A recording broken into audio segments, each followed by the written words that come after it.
بسم اللہ الرحمن الرحیم۔ نبی کریم صلی اللہ علیہ وآلہ وسلم کا ایک خواب۔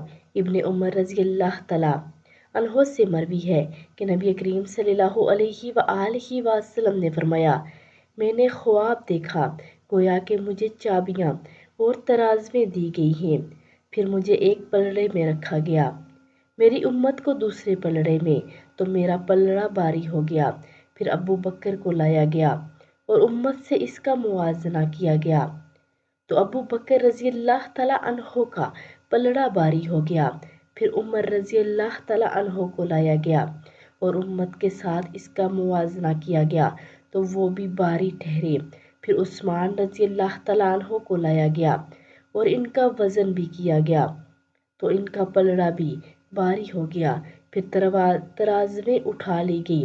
ایک شخص نے عرض کیا، تو پھر ہم کہاں گے؟